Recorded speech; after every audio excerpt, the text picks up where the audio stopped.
Hello, dear students. Welcome back to yet another class of English. I hope you all are doing well at home. And I would like to thank each and every one of you students for being so cooperative, for being such good students and being so sincere in your work. Whenever I post any home assignment, I get it even before time, which I don't mind. So I really appreciate each one of you, and I can see that all of you are making a good use of your time. So congratulations, because you all have become very responsible, and I really appreciate each one of you. So today we will complete module 2, which we started, and a very small part, diary entry, is left. We will complete diary entry today. I will teach you how to do diary entry, why we should do diary entry, and what all can we learn from diary entry. And then we will do a little revision of what we have learned in module 2. Alright, so let's begin. Like I said, today we will do diary entry. Now, diary entry, children, how many of you maintain a diary? During this lockdown period, when we all are at home, I know you all are missing your school, you're missing your friends, you're missing your teachers, and you want to come out of your homes and come to school and attend classes. I'm also missing my students, I'm also missing my class. So we have lots of thoughts going on, we have lots of emotions going on, right? And we have lots of wish to a lot of things which we want to do, which we are not able to do. So a very good way of expressing these feelings would be writing a diary, maintaining a diary and writing down. This will help you to develop expression of thoughts, feelings, hopes and dreams in written form. And that is our learning objective of diary entry. It will help you to develop expression, how to express your thought, how to express your feeling about your dreams, about your hopes, about your goals in life in a written form, not in a verbal, in a written form. So diary entry, it is a writing activity, and it will help you to develop writing skills, right?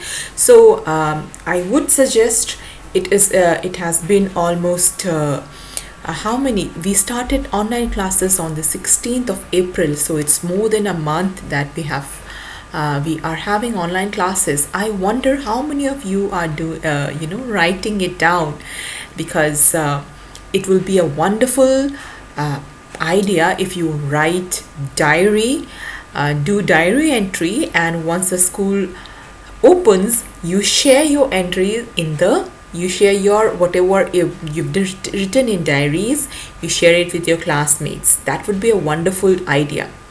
However, diary entry, it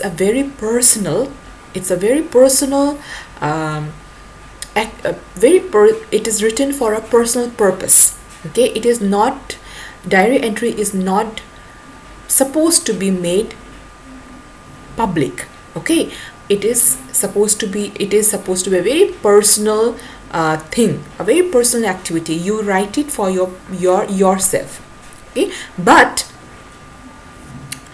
nevertheless, you can make some diary entries. You can maybe write down today's activity. What did you do? What did you learn during the lockdown period? And how did you spend your time? What are the new things you have learned? So these things you can write it, and you can share it with the class when the school reopens. All right? Okay. And let us open your textbook, diary entries, children, on page number 28 and 29 of your workbook. Okay, so I would want each one of you to please open your textbook. Do not try to read from your on your mobile screen, because the prints are very small. You will strain your eyes. So please take out your books and open page number 28. We have diary entry. This is the picture of image of your page number 28 of your workbook. A diary, let us read what is written here. A diary is a book in which one can write about things that happen in their lives on a daily basis.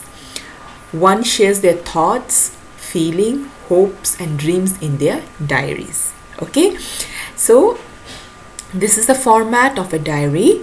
First you will write the day and date. Then you will write dear diary, because you are writing you are not addressing it to somebody, you are addressing it to a diary. So you will write here dear diary, and then you will write, which is a salutation, like if when you send a letter to, let's say you are sending a letter to your friend, you will write dear friend, whatever the name of your friend is, right? So that is a salutation. So here you will write dear diary, and here you will write the contents of the diary, which is the which we also call body of the diary, and you will write your name. All you see, this is on the left hand side of the writing. Okay, I have given you, there are few, I will give you a format here. This is the format for diary entry. Children, I have made a little small addition here. First you write the day and date, and then please write down the time. Okay, what time are you making that diary entry? Make that, write down the time, dear diary, the body of your diary, and then your name should come. Okay, this is the format of diary entry. Now there are few things we must remember, few rules we must remember in diary entry. This is on page number 29. I am reading from the textbook. I am not reading from my screen. Okay, mention the day and date at the top. Here, mention the day and the date at the top. Write in first person, that means I. Use I.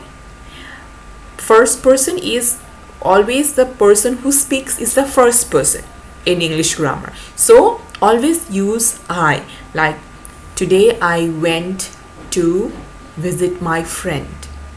Today I learned how to cook. What would you say?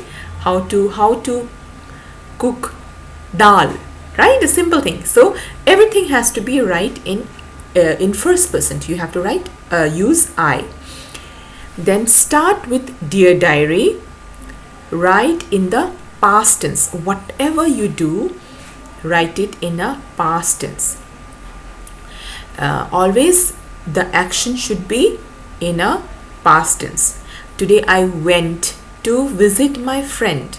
Went is the verb and it is in the past tense. Okay, you will not say today I go to visit my friend. No, you will say I went to visit my friend, because you do a diary entry mostly for the activities you have done in the day. Yeah, whatever activities you have done in the day.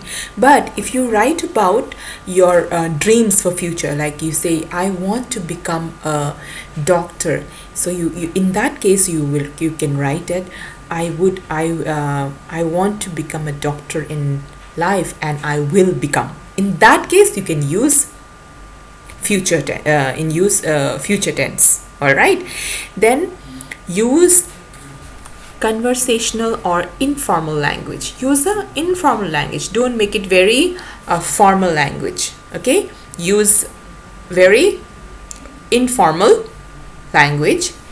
End with a wish, hope, decision or conclusion.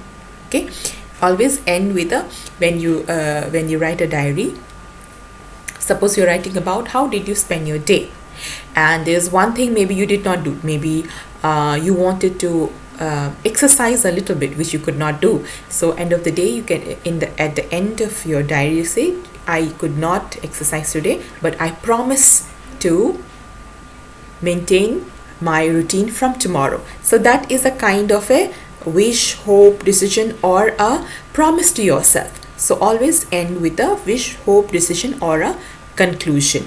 Okay, then sign off with the name of the person writing the diary entry. So it has to be you. You will sign off with your name here. Okay, you will write your name here. So that is few rules we need to remember. Very simple rules. It is written in your page number 29 of your workbook. Very simple rules to remember. We need to mention the date, the day and time. Start with dear diary, write in first person and write in the past tense. Today I went to market, or today I went to visit my friend. All it has to be in a, like here, yes.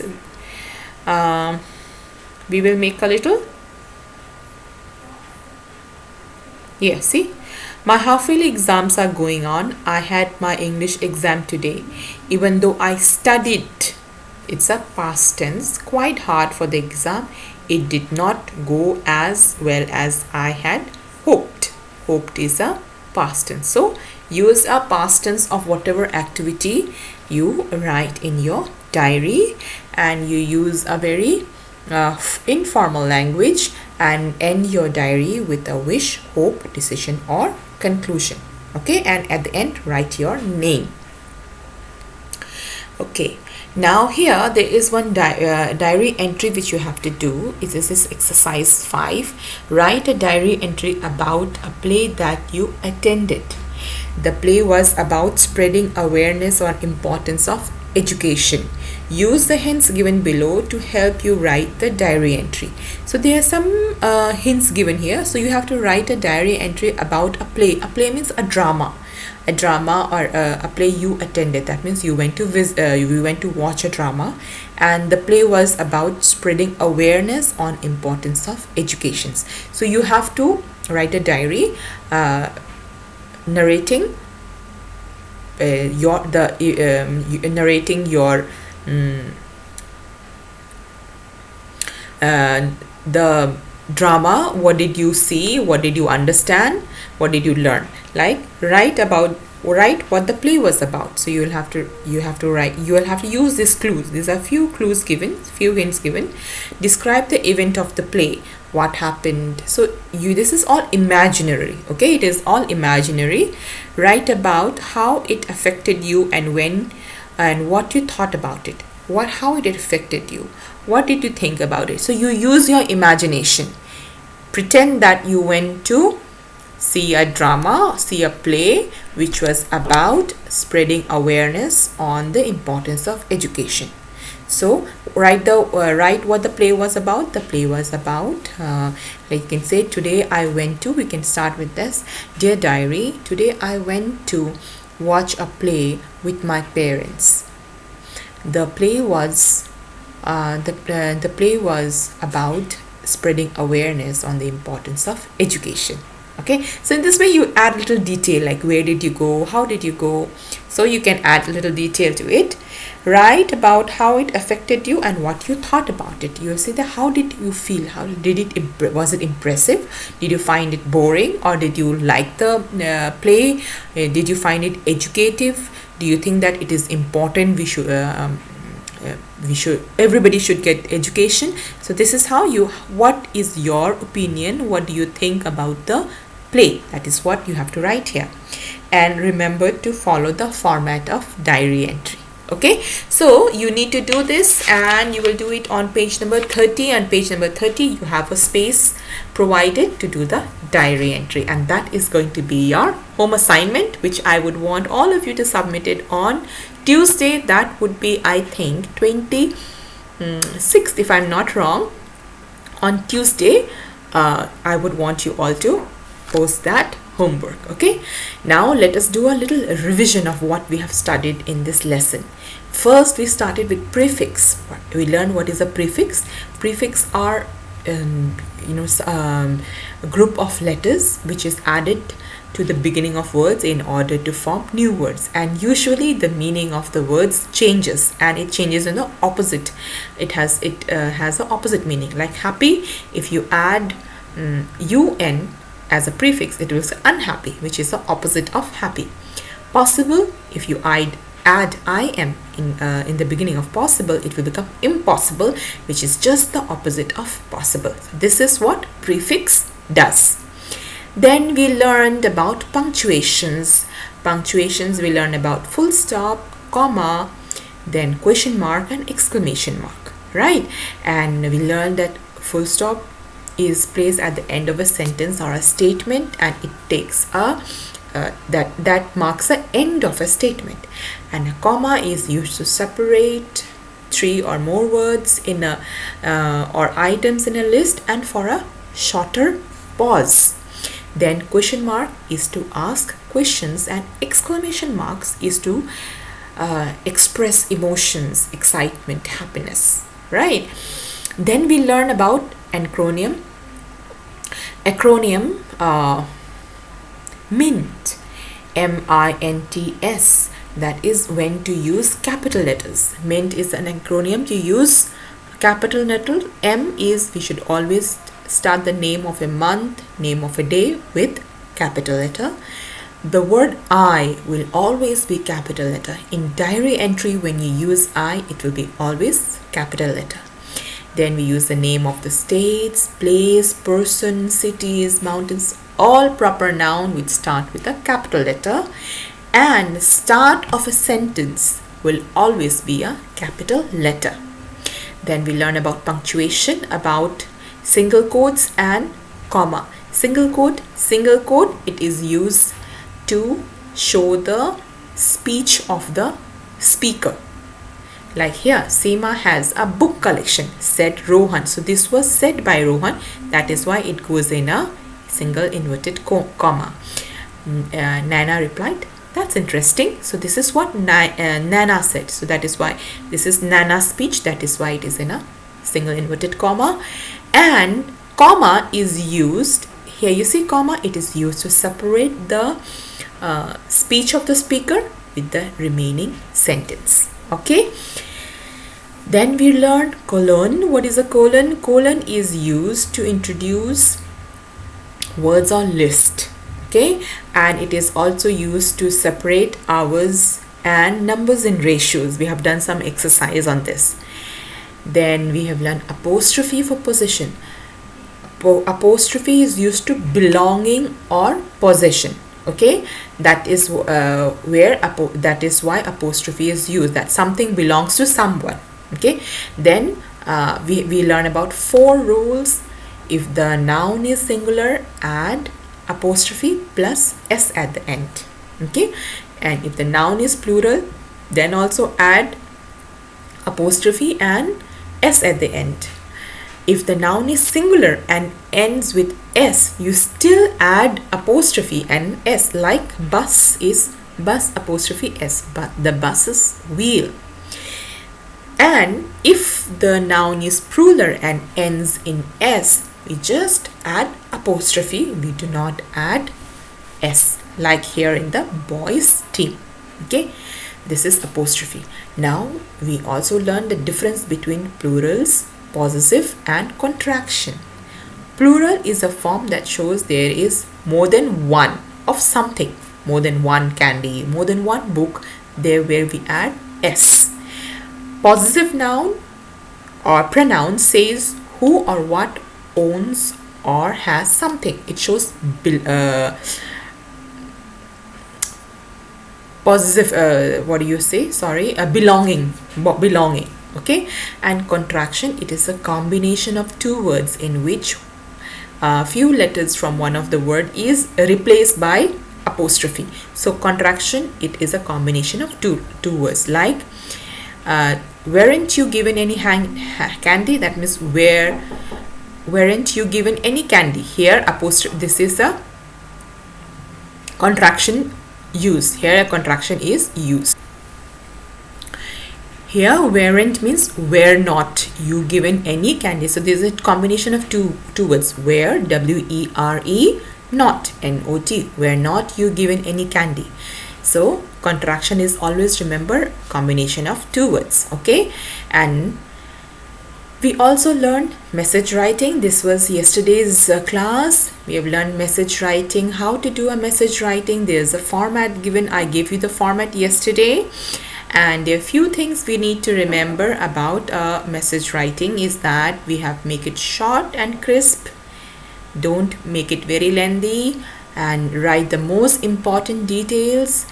Do not add any information of your own and use indirect or reported speech. Indirect or reported speech means you will not use a direct speech. If said, like here it says, Mrs. Mathur said she would not be able to meet. That is a direct speech. But if you say Mrs. Mathur said that she will not be able to meet you, that is indirect speech. Okay, so yes, this is the format of the message writing which I shared yesterday. So that's about it, children. We have come to the end of this lesson, module 2. I hope you all have understood and you all have finished all the exercises in module 2. The last one is diary entry. It is on page number 30, which I would want all of you to please write it and post it to me on Tuesday, which is, let me check the date. Tuesday is, today is, yes, Tuesday is 26th. So Tuesday is 26th. Please share your homework with me on Tuesday. All right. So thank you, children. See you in the next class.